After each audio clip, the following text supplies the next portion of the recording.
What is going on, Fence Fam? Facebook, how's everybody doing on this lovely Tuesday evening? I hope everybody has had a wonderful first 2 days of the week and are ready to sit down and watch and talk about some fence. So, without further ado, I'm going to bring on my co host for the week. That is going to be Mr. Corey Gentry. Corey, how are you, buddy? I'm doing great, man. How about yourself, boss? I'm doing good. I'm doing good, man. How am I looking without the hat? No more, no more black line on my face. Yeah, I mean, kind of got a little bit of Is it fog all going right? on to the forehead, but other than that, you look solid. Okay. I gotcha. I gotcha. I gotcha. Well, how was your week, man? Oh, dude, Let- my weekend was awesome. Yeah. Yeah. What'd Yep, you yep, do? yep. I I took my oldest son, my 12-year-old. I took him hunting, and he dropped his first deer. So I got to blood him. That was awesome, and I got to take a 6 points. That was pretty bad. That was a lot of fun. It was actually my first buck I've gotten to take. So it was just a great weekend overall. Nice. Nice, So, man. I had a pretty chillax weekend. Um, Saturday, I was supposed to go do that two-panel job. I told you I was gonna do it like late Friday night. And then I told my wife afterwards, and she was like, "No, mm-mm, no, you ain't doing that tomorrow." I was like, "Okay, I'm not doing that tomorrow then." yeah, I trust so me. I've much on that. so we chilled all day Saturday together as a well, not as the full family because my son just got back in town from Atlanta Oh, Monday. bet. Good deal. So it was just me, her, and Leilani. So we just hung Good out and fence. had some fun. And then Sunday they went to a girl's birthday party, and it was raining all day here. Um, and I just kind of sat at the house and watched a little bit of TV, folded some laundry, and that's about it. And then they got home, and it was business back to usual. But it's Yeah. been a pretty good week, way better than last week. We got our brand new U.S. Hammer in, and man, that thing pounds like a dream. I'm telling you what, it is such a night and day difference from the other one. Yeah. So I'm I can't wait. glad we. I'm super glad we started our week off on a good foot this week instead of like last week. But without any further ado, let's go ahead and bring on our guest, Mr. Aaron Smith from A to Z Quality Fencing. He also has a YouTube channel and they also have a retail store. So without further ado, let's get him on. Hey How we guys, doing, Mr. Smith? good. Thanks for Mr. having us. Awesome. Smith, pleasure to finally get to talk to Absolutely. you, my friend. Yeah, Yeah. yeah, yeah, man. Same here. So, how was your week, Miss Aaron? Say that again. How was your week? Since we're doing the Our like, week how has was your actually week? been pretty has been pretty eventful. We've had a lot of Yeah. things going on, a lot of good things. Um, we had a lot of new things coming on at A to Z Fence Supplies, and that'll also help our A to Z Quality Fencing on the installation side of it. But a lot of things moving forward, a lot of positive things. Sometimes negative things turns into positive things, and that's what we have going on with us the last couple of weeks. Well, that's awesome, man. That's awesome. Good to Yeah. hear that some negatives got turned around for you. Um, Well, I know it's so awesome to get to talk to you. I think you and I have actually texted back and forth a few times yeah, over the last same. 12 months or so. Yep. And Yep. Yep. it's always, I get to see, I know you just got back from a trip from seeing Mr. David Gatto. I can't wait to kind of like, I know that's awesome. That dude is absolutely, he's helped me a lot. And man, just good people all around, man. I love it. Yeah. Dave's a great guy. You know, our pastor always. Our pastor is actually a really good businessman, and he's one of our mentors in our business. And one of the things he always preaches is that you've got to have mentors that have gone to where you want to go. And you should never make a business decision without bouncing them off of a couple mentors. And I'm fortunate enough to have Dave in that circle, and trust in him and him giving me that relationship that we have back and forth. And he's just a super guy. His story is incredible, where he came from, where he's at, and where he's going. um, love the guy more than I can even say. That's awesome, I've man. Yeah, watched he's cool, dude. I've watched his story now on two separate podcasts, and you know what? Every time I watch it, I still just blown away. Like I've seen it on the first podcast, like a couple times, but then I watched his most recent one with I think Powerhouse, I think it was. Yep. But I watched that one again, and like I said, like I've seen the interview more than once, and even still, I was still just like, man, I can't believe you did all that Right. from that. Right. Like a great motivational story. Absolutely. And Absolutely. I His love what he's shop, doing. yeah, his shop is right across the street from where everything happened prior to him coming to Christ and turning his life around and making this. So every day he goes into work, he looks across the street and then knows where he came from, which is to me is pretty impressive. And it's a good thing to be able to do that is to know, hey, I came across from that side of the street and here I am. And I know he goes back there and helps those people out in that same apartment. So that's just the kind of guy he is. It's an incredible story. And I'm super happy and proud of where he's taken it. And he's only going to get better. That's awesome. That's awesome. I've read his book, man. He sent me the email copy of his book, man. That was a good read. That was a solid read, man. I read that whenever I was broke on like the first 2 weeks of my leg break, and I was like, all right, man. I was like, cool, we got this. He can do this. We can push through this. So yeah, heck yeah. He's a great motivator too. Something's going on, and he'll send a message or something, and then he's just on it. You know, it's great to have him and guys like him in the industry. Absolutely. Well, I think we're ready to talk about Mr. Smith, huh? How about that, Billy? Yes. Yes, sir. Yes, sir. So, first and foremost, where are you guys out of specifically? Okay, we have a shop where we do most of our fabricating and manufacturing in Hartford, Wisconsin, which is just north of Milwaukee. Okay. And then we have another shop in Farmington, Minnesota, which is just south of the Twin Cities. Oh, okay. All right. Yeah. All right. So then you have two separate operations running at the same time then, right? Yep. Is that what I'm getting? Yep. Awesome. Yep. Awesome sauce. Our Minnesota operation is still smaller than our Wisconsin operation. We started in Wisconsin. We've been there going on 28 years now. And we've just recently, in the last several years, started in Minnesota. And this is going to be a year that we really ramp it up in Minnesota. Nice. Good to hear. Mm-hmm. You can have Minnesota and all that cold. I'm good. I'm down. I'm good in Minnesota. It's been probably warmer though in Minnesota than it's been in a lot of places. We don't have any snow in our area of Minnesota right now. For a while there was snow north of us, and there was snow south of us in Iowa and every place. But we've had no snow. If we've had maybe 3 inches on the ground at a time, and then it was in the 50s today. Oh wow. It wasn't that much. It wasn't that much warmer here today. Yeah, it was only like 56 today. The high, maybe 60 in the high, but that was it. Yeah. Yeah, but we went down to Nashville. The first couple of days there was colder in Nashville than it was at home, and then it heated up into the 60s, and then it was a little warmer there. So, man, the last time I went to Nashville during this time of year was for the State and Steel Conference. And like we're leaving Florida and it's like 60. So I'm like, I'll take a heavier sweatshirt or something. Man, we get there and it's freaking snowing outside. And I'm like, oh crap. I'm like, I have a sweatshirt and I'm a Florida boy. I was like, man, I'm gonna freeze my butt off. Yeah. But yeah, lesson learned on that one. Right. Yeah. But all right, so I want to hear your story. How did you get into the fence industry? How old were you? How long have you been in it? And what's your driving force to do all of the stuff that you do for the industry as a whole? Okay. Well, I was young.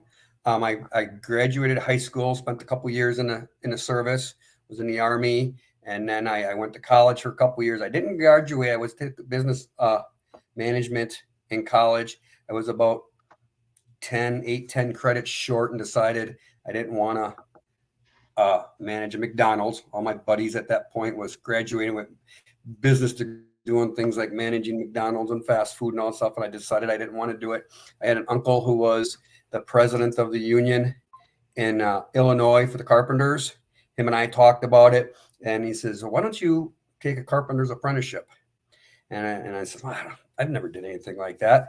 And he says, well, you won't have to stay doing carpentry the rest of your life. We just want you to get the apprenticeship, and then we'll bring you up into the union and work your way up. You got some college already, you know. So my goal was never to work as a carpenter. But then when I got into trades, I really liked it, and I was good at it. And I didn't like the union. So me working into the union was never an option in my mind, because I didn't like how it worked.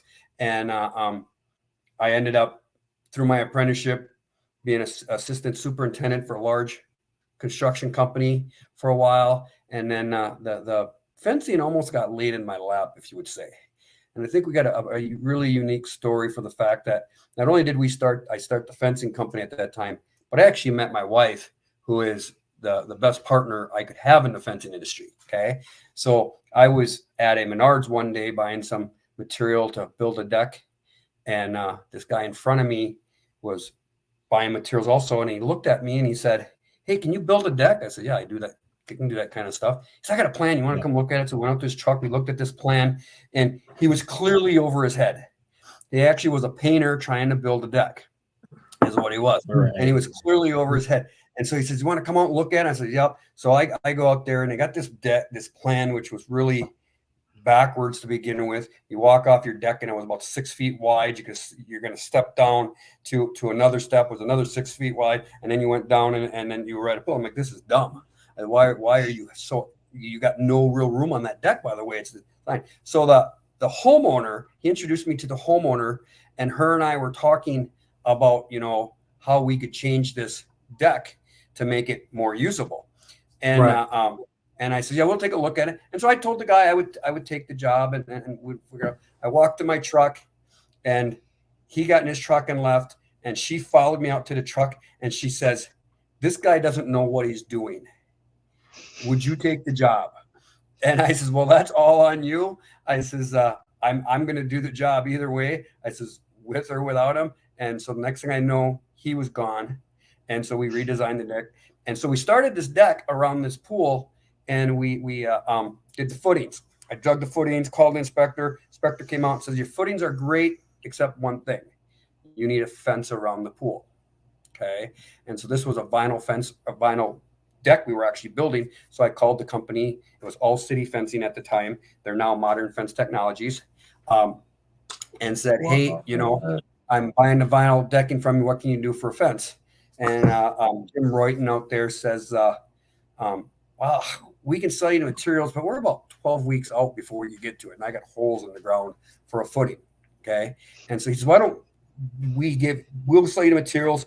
We'll send the owner's son out to help you out and get the fence. And so lo and behold, I bought the fence. It was a vinyl fence. First fence I ever put in was a vinyl fence. And Matt Knutson, who's now one of the owners at Modern Fence Technology, the son of Marge Knutson, came out and helped me put the first fence in. And then from there, they kept calling me, hey, can you put a fence in for us? Can you help us out? Can you help us out? So that's how I got into the business. That same job I met my wife on. Wow. She was a sister to the customer, and somehow she says that I showed up one day and never left. I think it was the other way around. I think she's in the background here smiling. I think it was the other way around. I don't think I could get rid of her. But I didn't want to.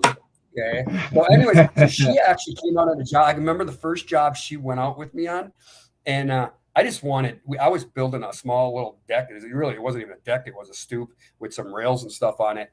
And I just wanted somebody to talk to me when I was out there, because I was working by myself. And she comes out, and she's like, what can I do? And so I got the railings, the top and the bottom for the railings on, and you had to put all the spindles in between. And I thought, I'll show her how to do this. In my mind, I'm thinking, first of all, she probably won't get too many of them on, but I'll probably have to replace what she does. But I'm okay because I was cutting stair stringers, and I was probably doing it working for about 20 minutes. Around, all of a sudden I look up, she's got all the spindles on the 2 sides, and I walk over and they were perfectly spaced. What? Like, yeah. So she started coming out working on jobs with us, like I say, I went from being an assistant superintendent to actually going in fencing full time. And to be honest with you, it was over a custody battle with my 2 oldest kids. At that point, my attorney says I was paying my ex way too much money to fight against me because I was doing so many fences on the side, and I was a union carpenter, making what they made, and I was paying. We paid whatever they told us to pay, And so my attorney's like, man, you're really funding your own fight against yourself. So I actually, that's where he said, go off and do this fencing thing full time and see if you like it. I remember going into the office where I worked at and said, hey, Don Nord, here's what's going on. I said, I think I need to go try this. And he says, Aaron, that door is always open. Do you ever want to come back? And we never looked back. We started off in a garage in the subdivision of West Dallas, and with a Ford Ranger pickup truck. And here we are today.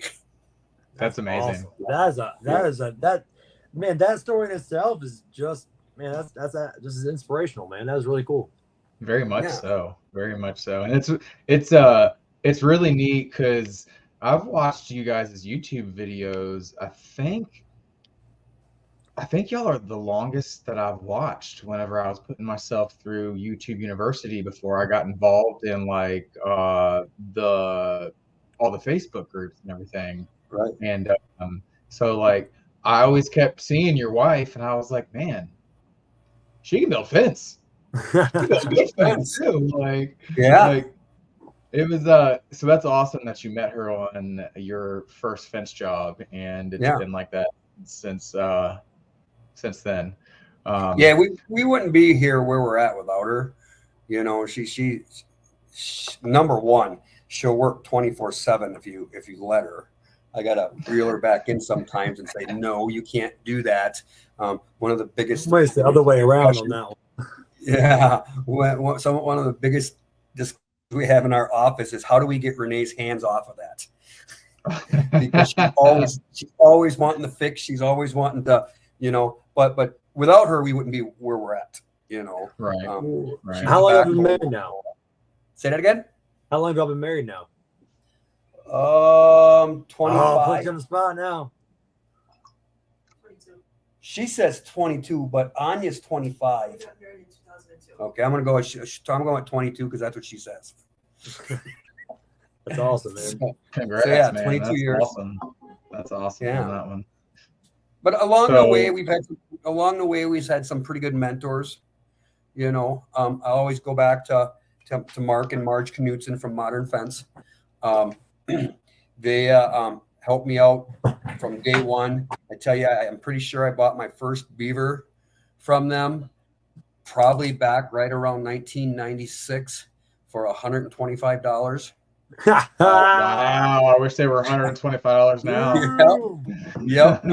My first post pounder was a Rhino PD 55 that I borrowed from them for probably at least a year, Renee, if not longer. We ended up purchasing the 185 CFM compressor for it, and we always borrowed it from them before we bought our own. I think I actually ended up buying that particular one from them, But I always knew that when I had questions or anything, I could call over at Modern Fence, and between the boys, their boys, and between Mark and all the people, they've always been great with helping us.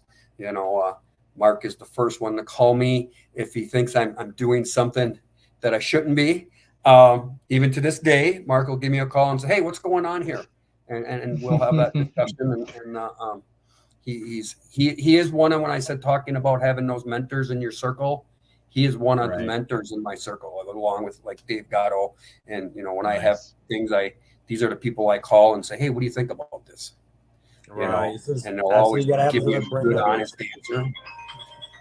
What's crazy is all this talk of modern fence technologies is like, I think I've heard that name for like 2 or 3 years on the fence pages, but me and Corey visited their website like this past week for the first time, and I was blown away. I was like, man, why have we There's not been so buying many stuff from hinges these on there. people? Like, Oh, I was like, look at these hinges, look at that, and this and I that.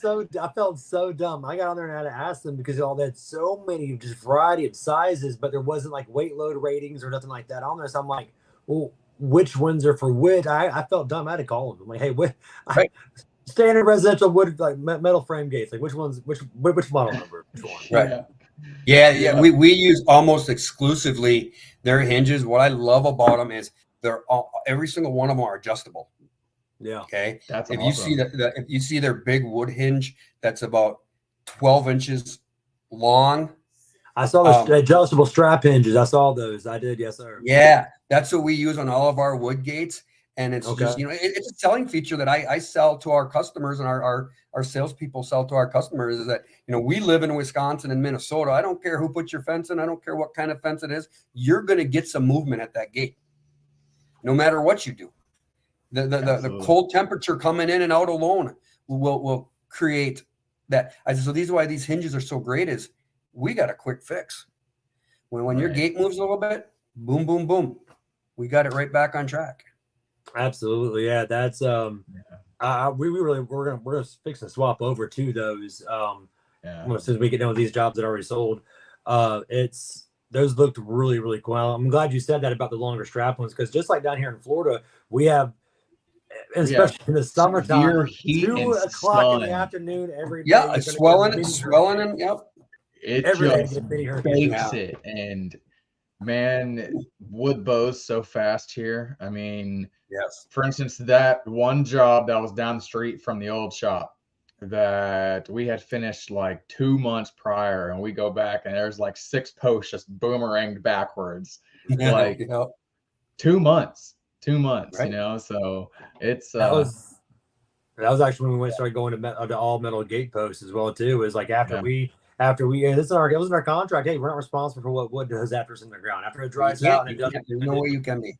And one of the mentors that I had is Larry Jones. He was the vice president at Munson Fence for many years, and we actually used to sub from them quite a bit in the early years. He used to tell me all the time that when somebody calls you and says that the gaps on their fence is too wide, don't go out there till it rains.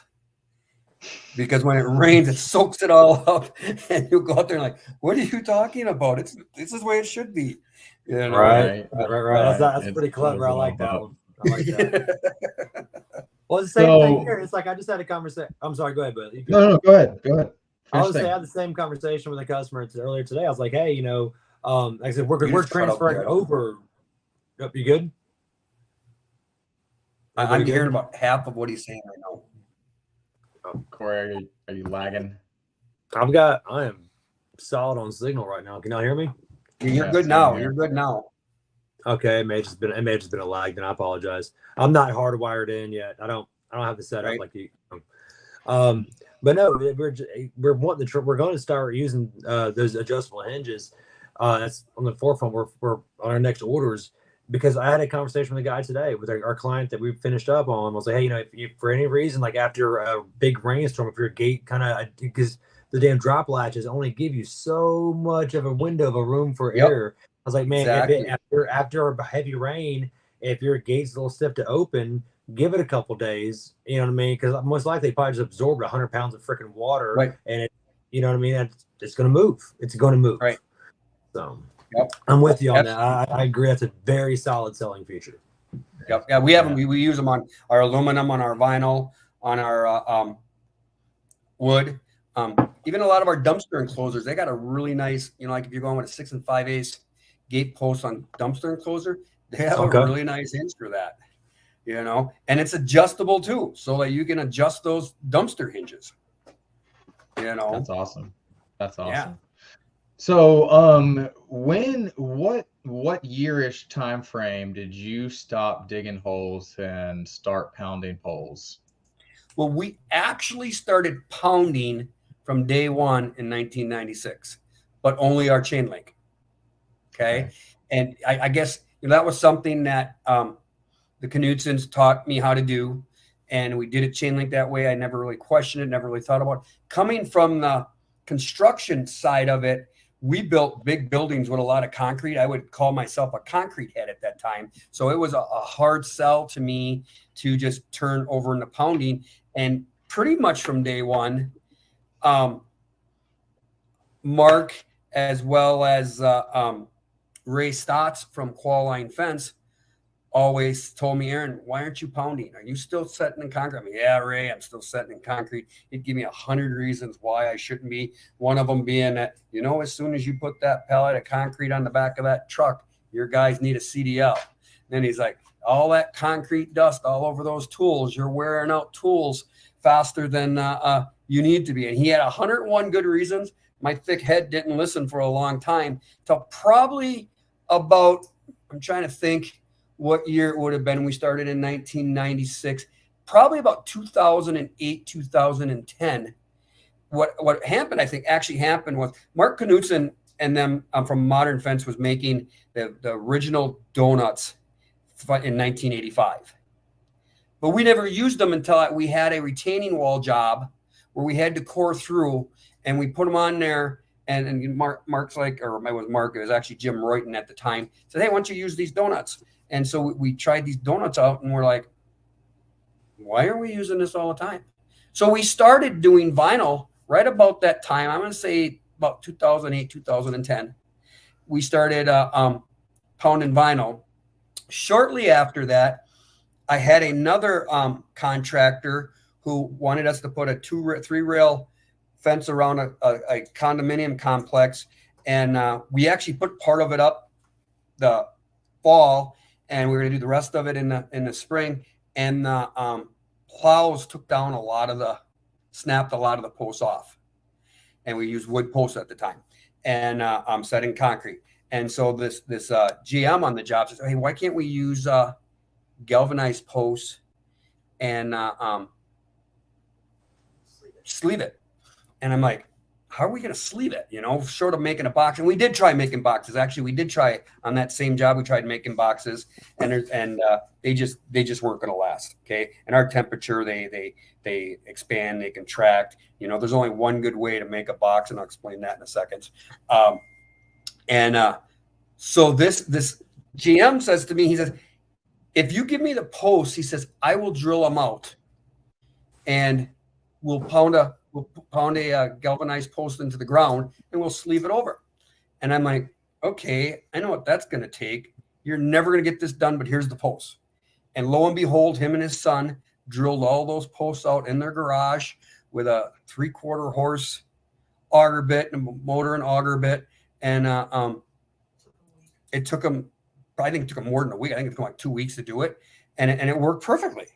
And so me and the shop guy are like, hey, we like this. Well, how do we make this easier? Because I know I'm not standing there with an auger bit running that thing in and out like that. So we took a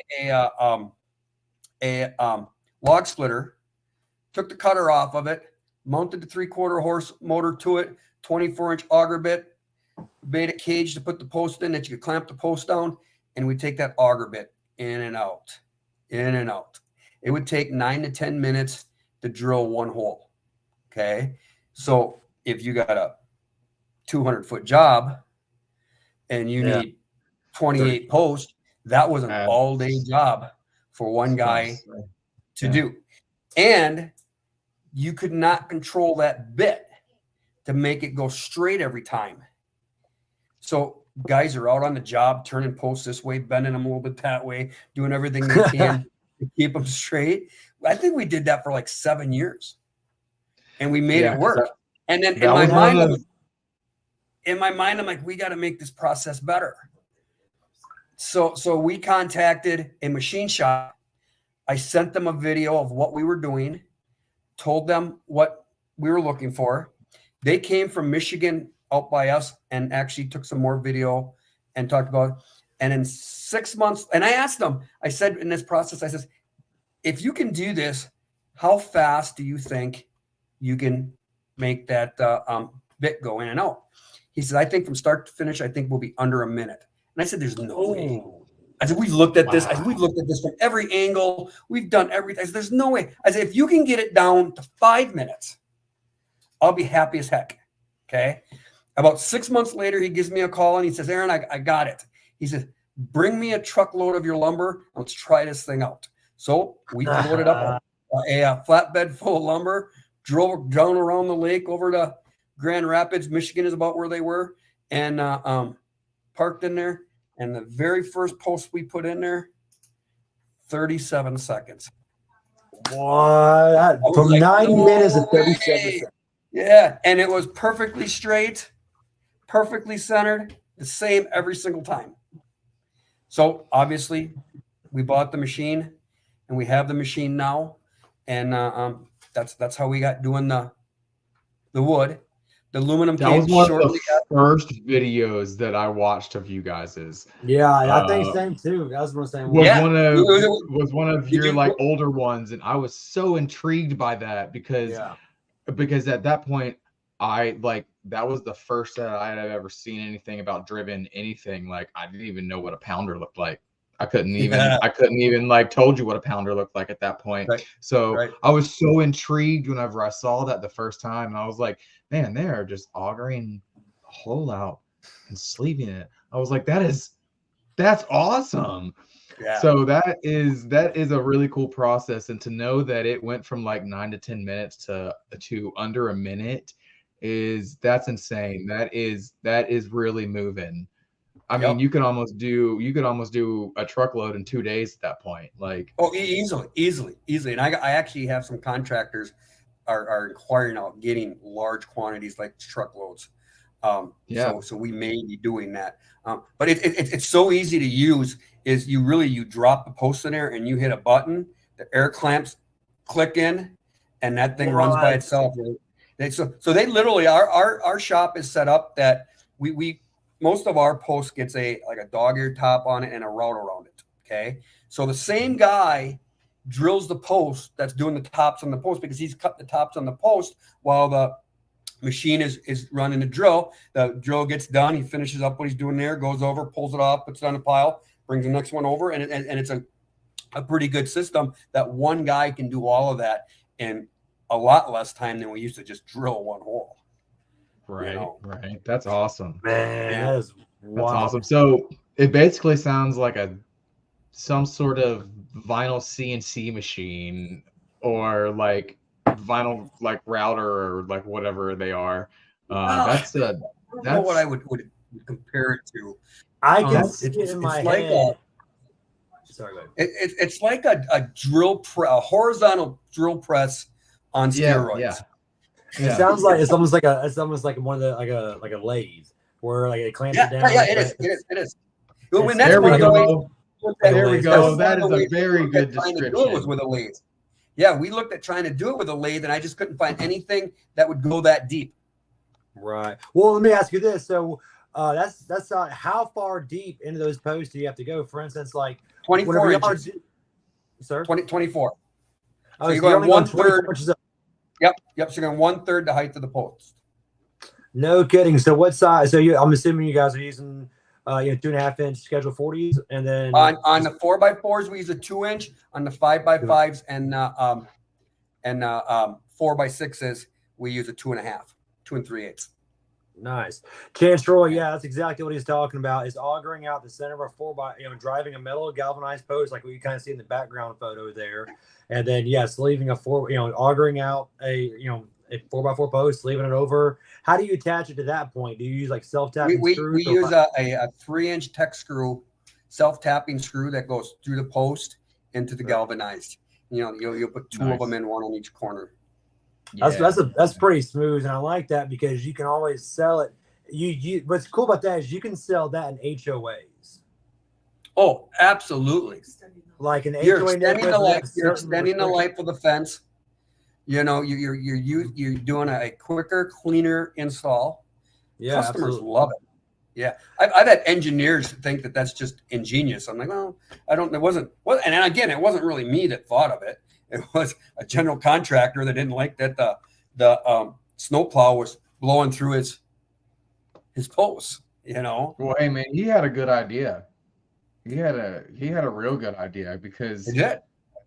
it just intrigues me. It looks great after it's finished, because I follow Zach, and I've followed Zach, and me and him have talked a lot over the past 2 years in text messages, and even before we started driving post, I would see something in the video, and I'd be like, yo, how'd you do that? Like, for instance, one time I got tired of using wood screws for the U channels, and I was watching one of y'all's videos, and I saw him just like zip, and he was like, "Oh yeah, man, we're using self tappers." I was like, "Okay, mark off wood screws, no more of those. Yeah. Go to self tappers," because it was like we were having to burn the vinyl to get it to even make a hole through it, Exactly. and it was taking way too long, like way too long. So I saw that video, and I was like, "Hey Zach, what are you using for that?"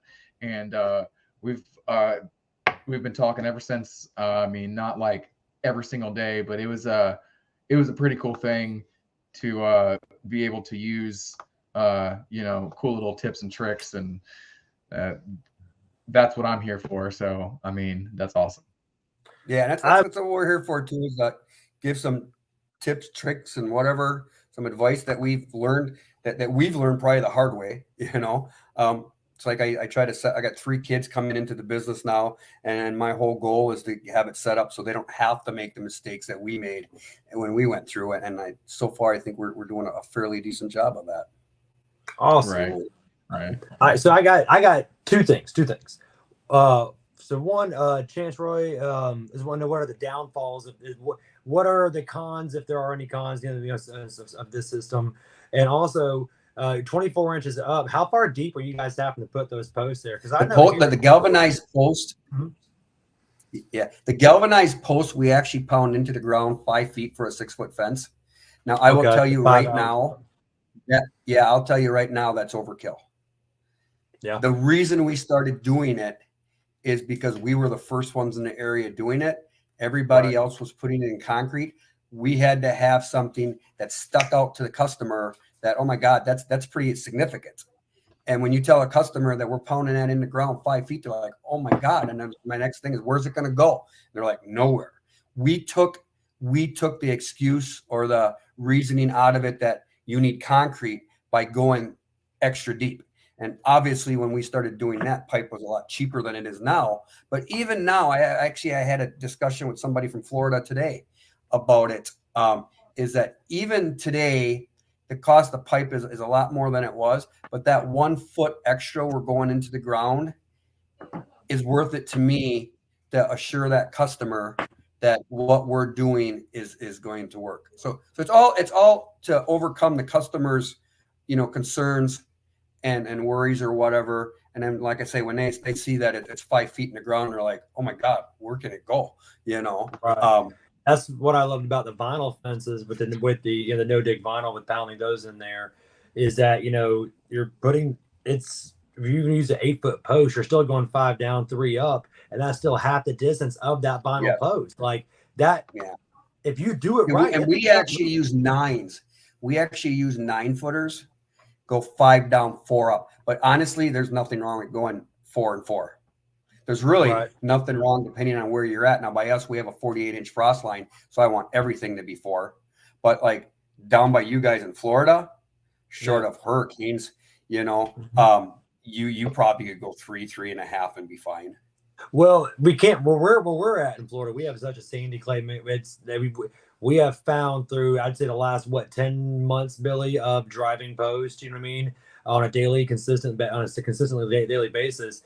Our sweet spot is about with you, about that 4.5 to 5 foot mark. Just because you may get into this swampy area, and there's so many different.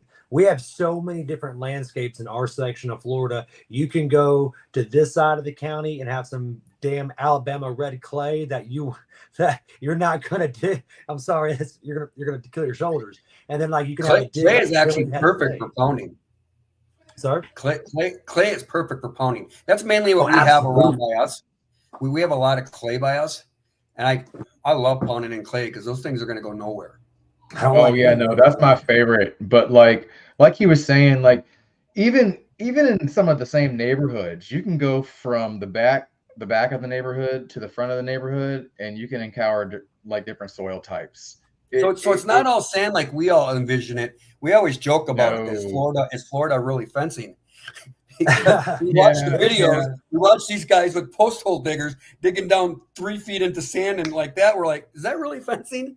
So check this out. So if I sell a job out in Navarre, which Navarre is a big island, you know what I mean? I mean, it's a beach town in Navarre. Exactly. Yes, there is Right. those yards. Like they bring clay in. You're gonna dig down a little bit, and you're gonna hit. It's a clay sandy mixture, and it is absolutely gonna be a phenomenal dig. But then you come right across to the Bayside, back on the mainland, and it is just there's certain spots that you could dig 20 holes with post hole diggers, no problem. And I've had some that you're not digging through it. You're just Nope. not. Right. We've had yards whenever all we had was the little beaver, that guys were sitting on top of the little beaver head just to get it to go in with a brand new bit, brand new little beaver, and then 2 yards down it's like sand and dirt mix.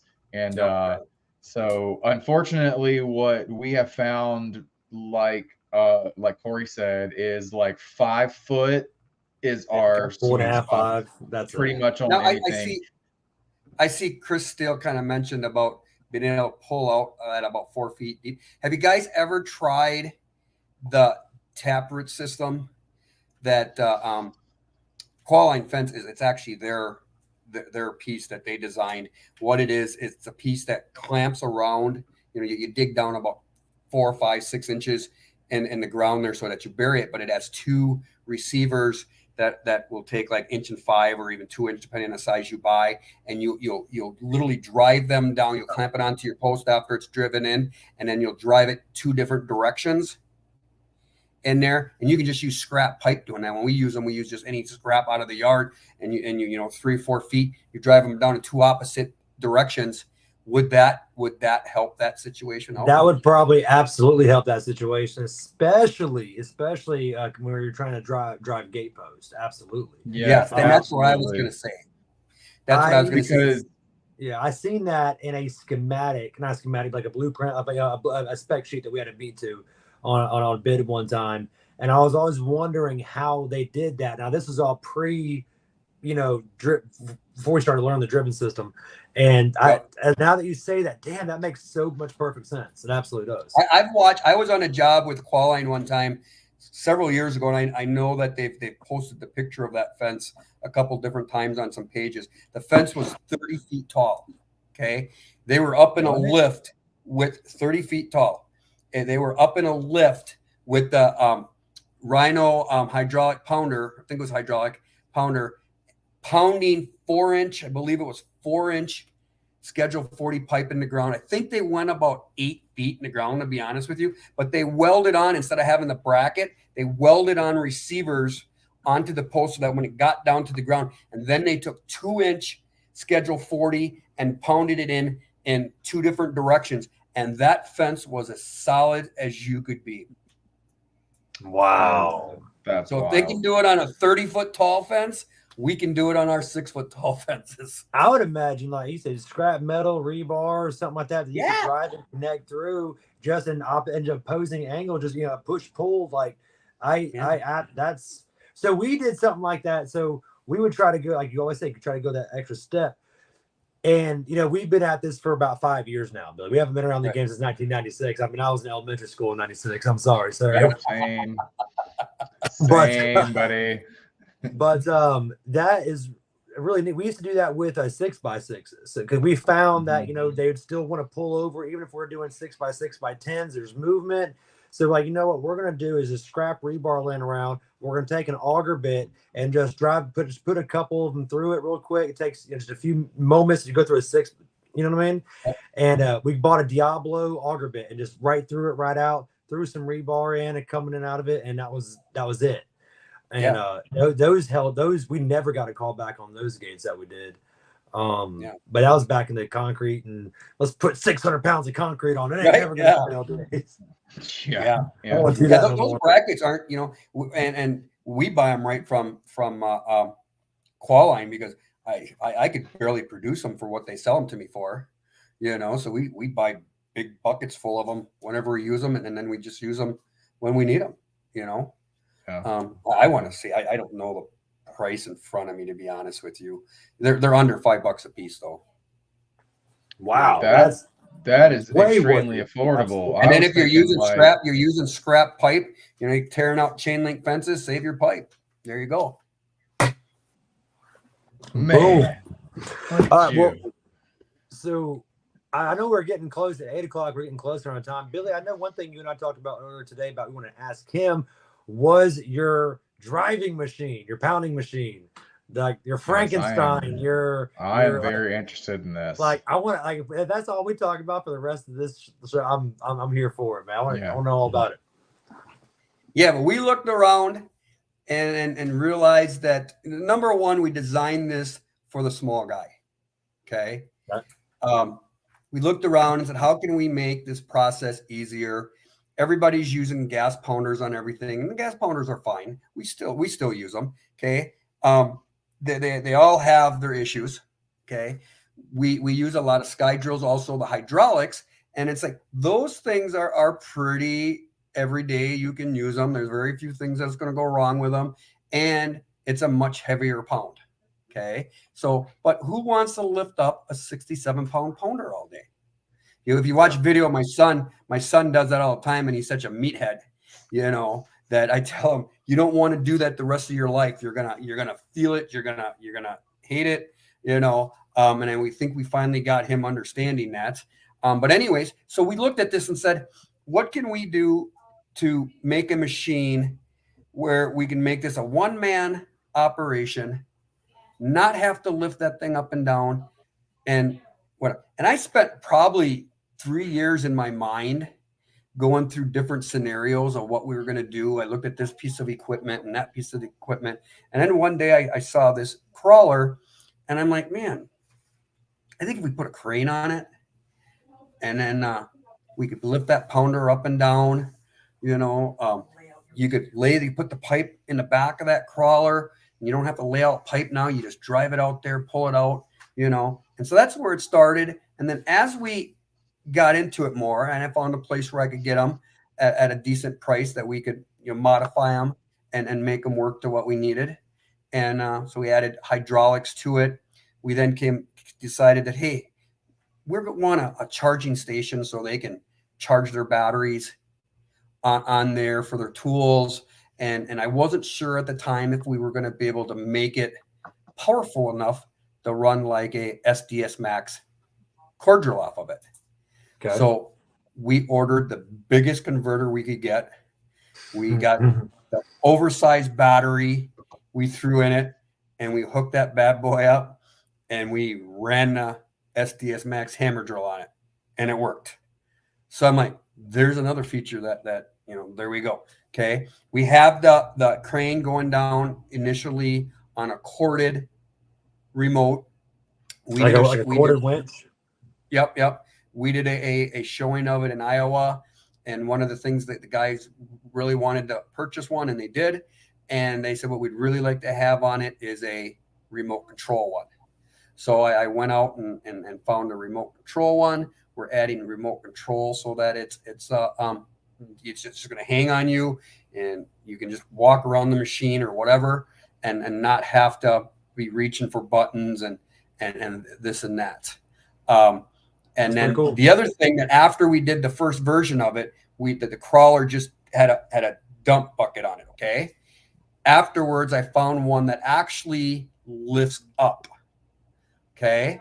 So now we're getting almost 4 feet more height to pound. So we went to doing about an 11-foot post that I think we're well over 13 feet you could do with this machine. Wow. Okay. Holy crap. I don't think people realize how big that is just trying to drive a post. Getting a machine up there, the weight of that, I've done it many times where I've put the hammer or the Titan, and that Joker's running. I put it on my shoulder, and I've walked up a ladder, put it on top of a post, just because it's too tall to try to stand it up. You can't. You've got to manhandle that post. Yep. You've got to. And that's what I see a lot of in these videos is guys going up and down on ladders. I'm just shaking my head, going, no. You're gonna get hurt. Or when something happens in the you know. So that's where it started. Now, with the other thing we're working on now, and we haven't quite finished yet with it, is we're building a cage to hook onto the front of it, so you can stretch chain link with it. Oh man, What? dude, you got like an all around just one stop shop pounding. And that's what it's meant to be. And I you know, honestly, and I tell you the price of it, I generally don't give it out in public. We always talk about, but I'm just gonna say the price of it is $23,999. Okay. I've had guys call me. I've had other business people call me and tell me you're too cheap. You're too cheap. And I said, you know what? I probably could charge more, but we built that for the small guy. I want the guy, you know, a lot of the guys that are buying it are one-man operations or two-man operations, and they love it. You know, they're getting, one of the guys that bought it, one of the gentlemen's getting older in his age, and the other guy says, I want to keep him going. I want to keep him doing this. Machine will do that. You know, so think about, you say $23,000 is a lot of money. That is not a lot of money at all in consideration to what one entry-level employee costs per year. That is not even 9 months of minimum wage and taxes, payroll fees. That is not even I think a minimum wage employee now here in Pensacola, here in Florida, is things like 12 or something like that. Or someone knows 15 now, isn't it? And it'll be 15 next year. It's like 14 right now. Yeah, it's there. It's there. But it's over $35,000 a year for somebody who you hope's going to show up, somebody who you hope's going to show up sober, who's going to be, you know, not BS, and that is now taking I think once you get that the cage up front, or wherever you can put it on there, I think once you get that on there, man, that's going to be a truly absolute game changer in the world of, like you're saying, of the young entrepreneur in fencing. It's like, hold on, so that's you don't have to worry about it no more. Exactly. I agree. And we're talking in our office today. We're hiring another office assistant, and they're talking about what we should put for wages and stuff in the thing. And I said I want to do 20 to 25, and my office manager says, well, can we go 15 to 25 and make it wider? And I says, no, I don't want a $15 an hour employee. No, a $15 an hour employee is going to be the one that thinks it's okay to call in sick all the time, that it's, you know. So I said we want a minimum $20 to $25 an hour at an entry level office position, you know. So that's where that came in. Well, we were talking about minimum wage and stuff, and it just kind of popped in my head. Right. It just gives them more incentive as well. But I mean, it does. And today's employee is different than 10, 15, 20 years ago. Absolutely. I'm a different owner. I'm a different owner than I was back then. I used to be a yeller, believe it or not. And there was a time we'd hire 3 people at once, and I hoped we kept one of them within the first and second day. And we just, and it was more me than it probably was them, because I had zero patience. If you didn't get on the job and be able to hump some pickets around, carry concrete, and keep your butt moving, I didn't want you there. Yep, same. I mean, I gotta be honest with you. I kind of still have that mindset, because that is my mindset, and that's how I'm gonna work. And you know, there is one thing that I will always take away, and it's Corey thinks that I hate his tugboat stories, but I think he's thinking of past screws, because I love them. I think they're funny as hell. But the day that he told me about being on a new ship, and I don't remember the who's this and who's that, but basically his boss was like, I want you to come out here and try to outwork me every day. You're never going to, but I want you to try. And that from the moment I heard that, that has stuck with me because that's always been my work mentality. Like, I will outwork you, I will work circles around you, and if you And can't ask for keep more. up, go. Like, Yeah. I We I used don't to- expect Yeah. you. I don't expect you to fully keep up with me because at the end of the day, But try. try, Just please, absolutely. please don't drag your feet. Please don't Yeah. walk like you don't So have purpose of like being there. So, My you one of know, my best stories is we brought some guys in, and my wife was on the job working, and I was always told the guys, you know, my wife is here to teach. If she's out here doing all the work, you guys aren't holding your own. I said, you better outwork her. And one guy says to me, he says, well, your wife is a pretty good worker. I can't help it. She outworks me. And I was like, you're out. I was like, you're out. You're not even going to try. You want to try. You know, they used to have competitions, and when we were younger, we were all meatheads about carrying concrete on their shoulders. Renee, how many did you carry on your shoulder? I think I carried 5 80-pound bags. 5 80-pound bags between the two, and then we had one guy. We had actually one guy, I think he carried 6 or 7. six that I did really 6, carried it. and I'm like, these guys are stupid. My own wife is out here Nope. doing this, Nope. you know. Good. But but my point is that so often the mentality now, like you said, that he says, outwork me, at least try to outwork me. But now the mentality is, well, it's okay if I don't. You're just better. yes, You know? yes, it very much so is, and it's a Yeah. fight. I'm not gonna lie to you, like it's a fight with a lot of new employees. Like they're just like, yeah, all right. I had to change my mentality on it. And I changed my mentality a lot because, like I said, I would fly. They would come in and out the door left and right, and I'm like, we got to do something different. And I did learn to find what their strengths were. Right, So I right. might hire somebody in the field, and he may end up in our shop. right. Or I might hire somebody in the shop, and he might end up in the field because I find out what their Absolutely. strengths are and where they're better at. And you know, and it's a lot easier with the pounding system because the work isn't as physical as it used to be. Right. Absolutely. Right. Absolutely. Yeah. Right. So guys are Right. more willing to do those things, and we're not beating them up. You know, we got one of those videos out there with the machine, and the one of our guys that was using it. I said, what do you like about this? And his response was, I can go home at the end of the day, and I have enough energy to be with my wife. Mm-hmm. And I'm like, you know what? That's one of the things we want to do. I want my guys to be able to go home at the end of the day and play with their kids, play with their wife, you know, cut the lawn. I had another one tell me that since we started doing that he can go home and cut the lawn now, and he loves cutting the lawn. I'm like, you know what? That's why we do these things. Yep. Yeah.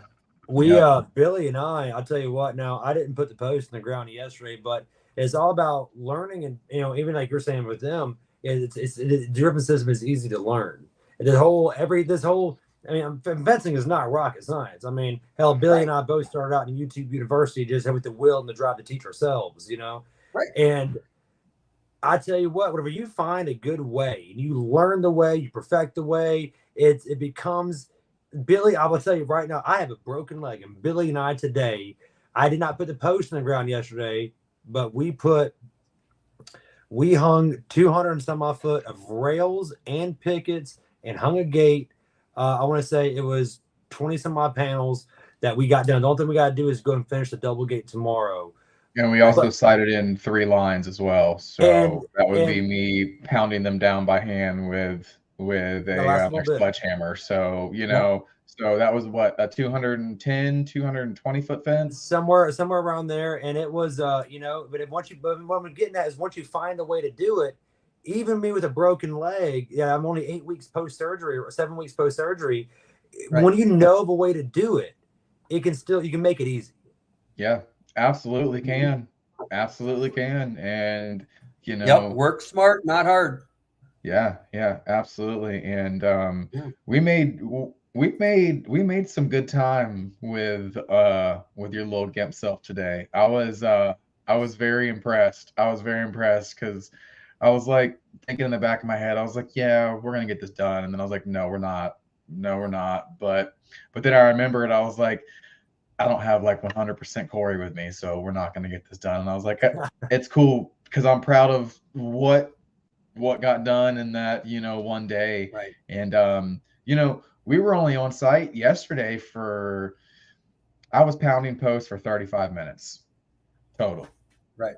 We were there for 2 hours, and that was arrival, talking to homeowner, getting unstrapped, taking the Bobcat down, unloading all the material, staging the material neatly, and then we pounded all the posts, and then we had errands to run, so we left, and we were there for 2 hours and 10 minutes for pounding all the posts for 210 to 220 foot, unloading material neatly and getting it staged. And I got home and I was completely energized.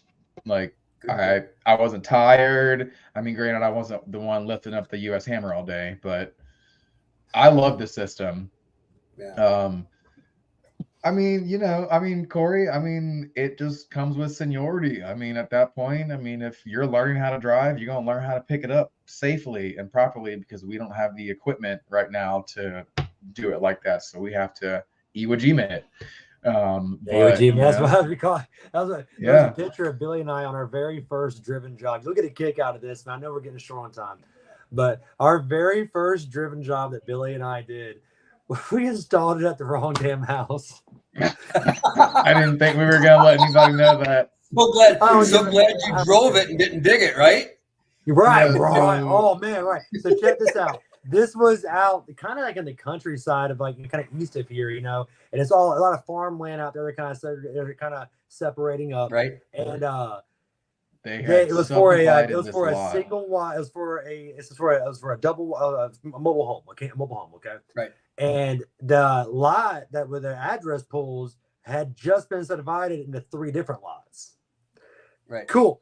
We turn the lot, we see the number, we see this old rinky dink mobile home down here, and then like 2 things down, but still like in that same property boundary area, is a brand new mobile home. Doesn't have skirting on yet, doesn't even have the power pole up. I'm like, bet that's it. We had a sales lady. This is where we learned about taking photos from the front. Yep. Street view photos. Yep. After this job. Because it was the biggest anomaly, because it had the same exact measurements to the property lines. The freaking mobile home was the same exact size wide. It was so crazy that it all added up. And like we're literally driving the last post. We were done. Ready to do rails. We were done. We take off our like hard hats and our ear protection, and we hear, Corey, you're at the wrong house. We look over 200 yards over, this lady yelling. We're like, oh no. We're talking about that instantly gut-sinking moment, because it was our very first one. We went in there, we knocked it out in no time. Like, yeah, we got this. Corey. Oh. Yeah. But you know what is the positive out of that story is because that was a fairly decent sized 200 footer as well, 210, something like that. We pulled all the posts and only kinked 2 of them. So I was extremely happy that we only had to waste like $40-50 versus killing all of those posts, because I was like, we're gonna kink all of these, pulling these out of the ground with Bobcat. Like, we are absolutely going to destroy them. And somehow or another, I don't think we've ever actually installed on the wrong property. Now we've done some where we've gone over the property line, right? You had to pull it back, but we did one time install the wrong color, which is like a 200-300 foot chain link job. It was supposed to be brown, or if it was supposed to be black. I feel like it was supposed to be black, and we put in brown, and the homeowner wasn't there when we finished, and so they called when they got home, and they said, hey, the fence looks great, except it's the wrong color. Right. And my heart just sank. I'm like, and then I immediately grabbed the the contract and look, and I'm like, how did we miss that? Yeah. And so I go over there and I meet with them and whatnot. And I said, well, we'll pull it out and put the right one in. And he says to me, he says, don't worry about it. My wife likes that color better. We're in. Boss lady approved it. That is so awesome. That is so great. That is so Those are awesome. solid wins from whenever you're having those moments. And you're like, oh God. No, you know it's perfect. Those are those perfect. Yeah. Oh man. Oh man. That's the time that you leave whenever you roll down the windows and you pull on like a cool jam music and you just drive home like, yes, thank God I did not have to rip out that brand new fence, because that is a heart-sinking feeling when you have to do that.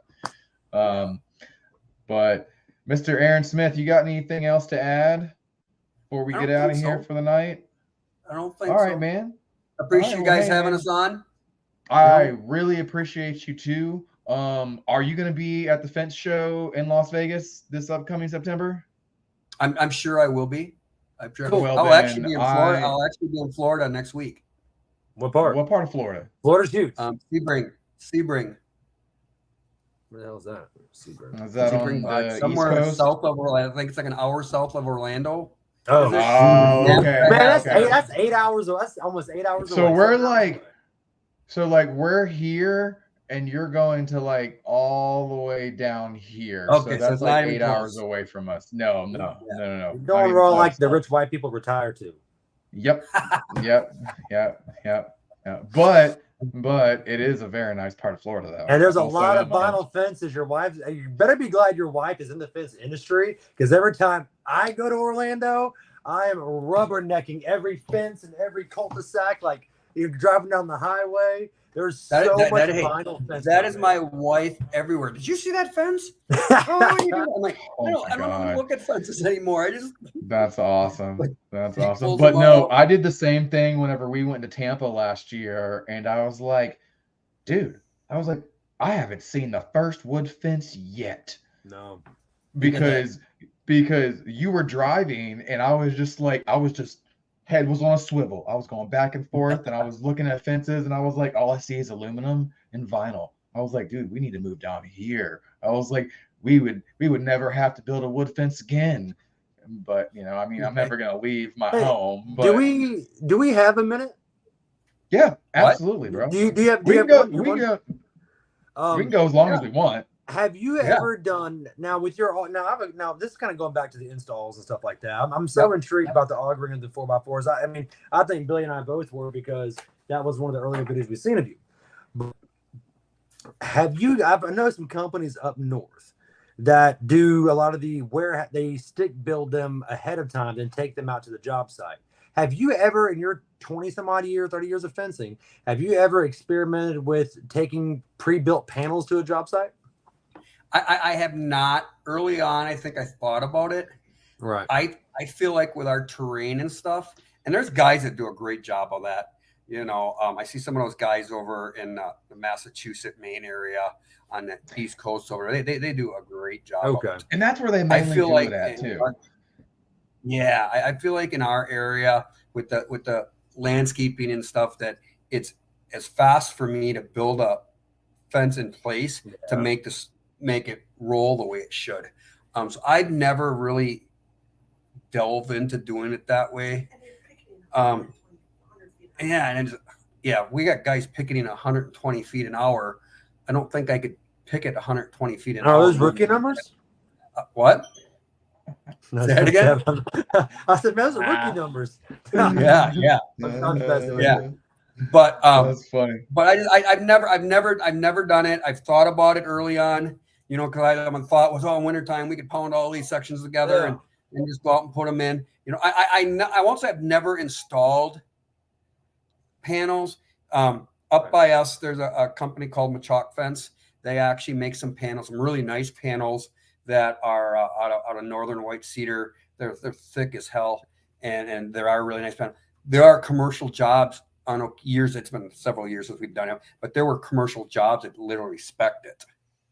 And I actually remember putting them up, and it was more of a fight to make everything look the way it Yeah. should. I could go. So imagine that. Absolutely. Yeah. while we've done, but I suppose it's like anything, Ameristar wraparound brackets. I hate them. Yeah, Okay. same here. But guys that do it all the time, they love it. Right. So it's just something that we don't do. So it's, one thing I learned early on, but one of the best advice I can give any young entrepreneur is all ears. Find out what you're good at and repeat it over and over and over and over. Absolutely. Absolutely. Is out there we just don't look at because we don't do enough of it. So could we do it? Could we do it and do it right and make it look good? Absolutely. But how much more time do I have on that than if I'm doing something that I'm really good at and I like doing? So that was a lot of this past year. 23 was a lot of learning where we're really wanting to be at in business. And I think, and obviously that changes as you grow and as you go through things in life. Like for instance, my focus in 24 is way different than my focus in 23, and it's simply because I broke my leg at the end of the year, Right.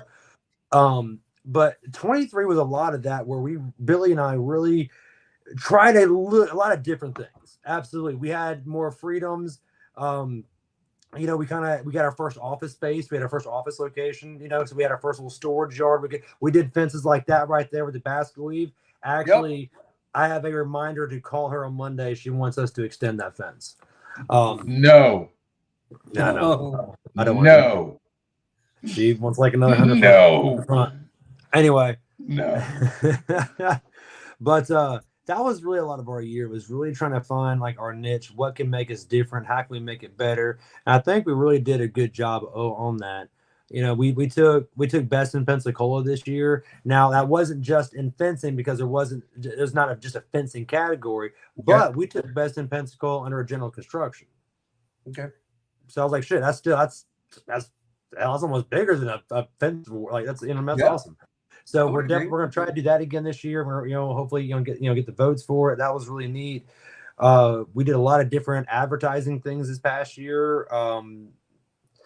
Did some really cool stuff. We built you will get a kick out of this. How you built find your niche. My niche is selling. I have a phenomenally gifted gab. I love just to talk. Yep. We built in a matter of a week a 16-foot mobile showroom. Oh yeah, that's pretty cool. We had an enclosed trailer that we used to before we had our office, our storage location. We would keep everything. I kept all of our tools in an enclosed trailer. And well, after we got our office and we got our little storage building where all the tools went in there, and the trailer just sat there all the time. Like we used it at one time as a painting booth. The inside of it, just pump ventilation through it. So I was like, how can we use this trailer? So that was one thing now we have the ability, if I know I'm fixing to go on a high profile estimate, like I know, like this is something that we've been talking about back and forth, and they want to see some vinyl, say something, I can take this 16-foot mobile showroom. I have AstroTurf from the bottom. I took the black basket weave fence that you see, that was in that other photo, all the leftover scrap boards of that we had after that job, that one. I took all of those boards and then I insulated the trailer, did arched runners across the top, and then I cut those and then made those boards are arched on the ceiling. I put 6 recessed lights in it. I built a canopy, a refrigerator, microwave, TV, and there is 4 different types of vinyl fences on the right wall with one fully working gate. Yeah. Nice. On the left wall is 4 different types of wooden privacy fence. So you have horizontal, you have some board-on-board action, shadow box, and just a standard fence. This is kind of so you can show everybody what they all are. And then behind the TV is a hidden 3-rail vinyl. Yep. Dude, it is. And then what I got to finish it now is where I built the front, where I built like the front entertainment center, like where the refrigerator and all. You could use this thing to go camping. Like take the desk out, throw an air mattress in there, and you could use it camping. Right. I put I want to do chain link doors for the front of the little, little 2-foot chain link doors, little micro doors. Right. And I do that for that. I took the air conditioner off of an old piece of crap pop-up camper. Yeah.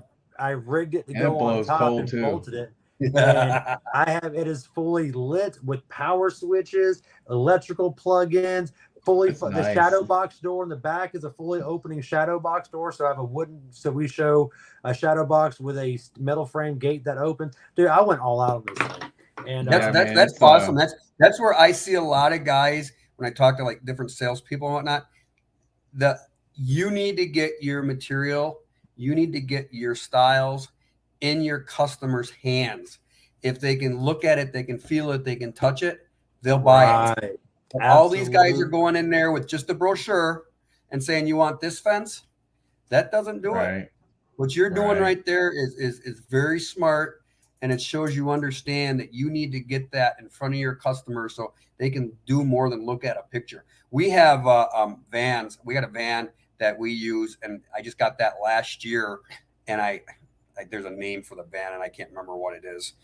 And I have that same type of thing where I have all the displays in there. Yeah. I have all the different hinges that we use. Ooh, I have I like that. We use.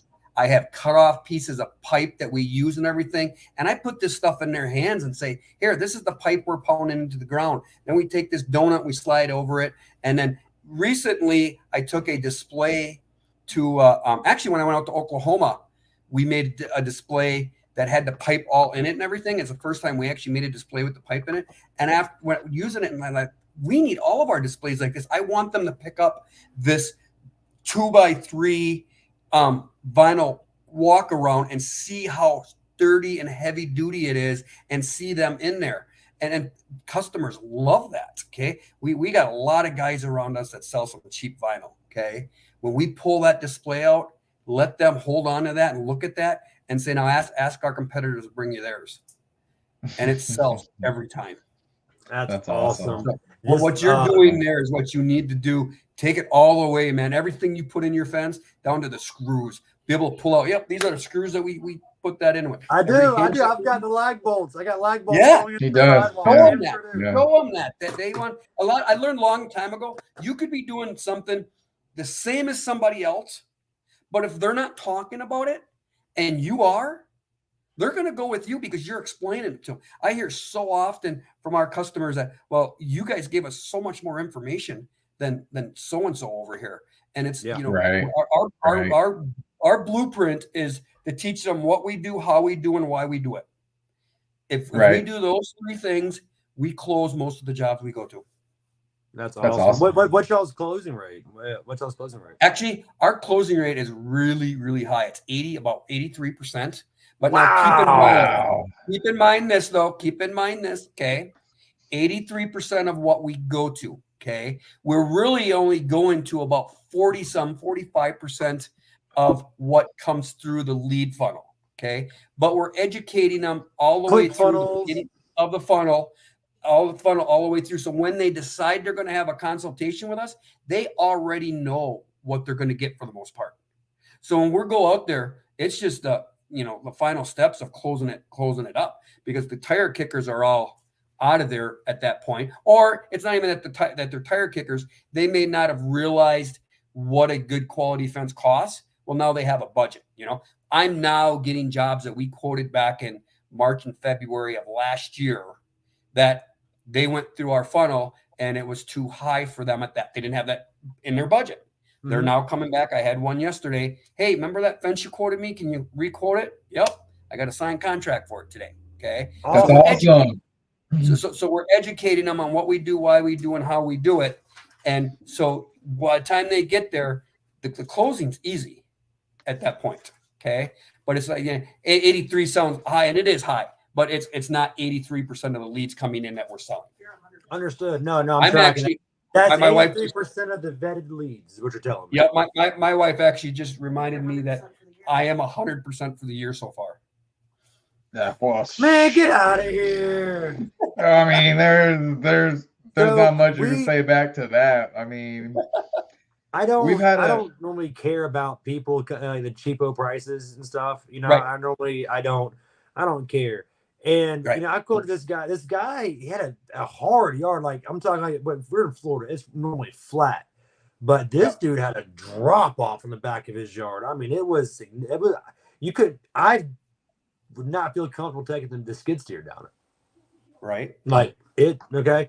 Dude's wanting a 6-foot fence going down, transition up to 8 foot on the back line. Back line alone was 125 feet. You know what I mean? Of 8 foot with a gate in the back. Then come back up, double gate, single gate. I was like, man, this is. I quoted him on the spot. This is $15,000, bro. This is, bro. This is a job and a half. And somebody else quoted like $9,000. And I was like, there is no way in hell, sir. There's no, not happening. Nope, you can have best of luck to you, man. Like, that's, I don't care about in those situations. I tell them, I say, compare to materials, compare to service. If you feel that they're comparable to what we have, you should run with that. Yep. And I don't look back. A lot of times They call you back a Yep. couple days later, a week later, maybe a month later, and say, hey, remember we talked about that? You think you can do it? You know, They call you back. Can you come fix you know, this? or we've had them call me, hey, can you come fix this? And I'm like, Oh, I love those. if you thought I was high then, you're gonna think I'm crazy now because I'm not fixing somebody else's stuff. Absolutely not. One time I had a lady that she told me we did a quote for her. You know, she was ready to sign the job. Told me she was signing the job, and also I don't hear from her. Ever. We called a couple times, got no response. And like a month later, she calls me and she says, "My husband was stupid. We hired this other guy. The fence is kind of back and forth. You know, could you come fix it?" And I'm like, "Ma'am, really, no. I'm not going to come tear out somebody's stuff and redo it." She's like, "Could you at least sell us your caps? Because I like your caps better." And I'm like, "Yeah, I guess I could do that. As long as my name's not on it, I don't care." I know, right? Polish it, turn it up nice and good. Yeah. That is good. That's good.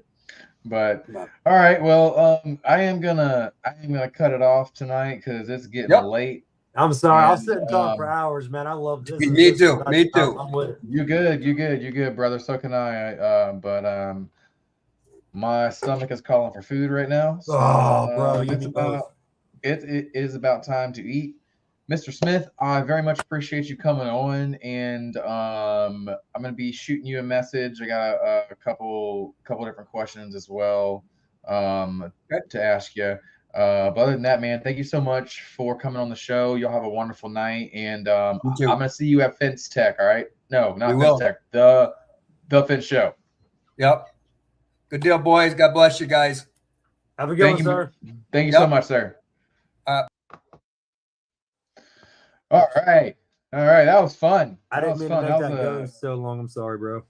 No. You're good. So that was a good interview. So I do have a couple questions that I want to follow up on. Kind of curious about.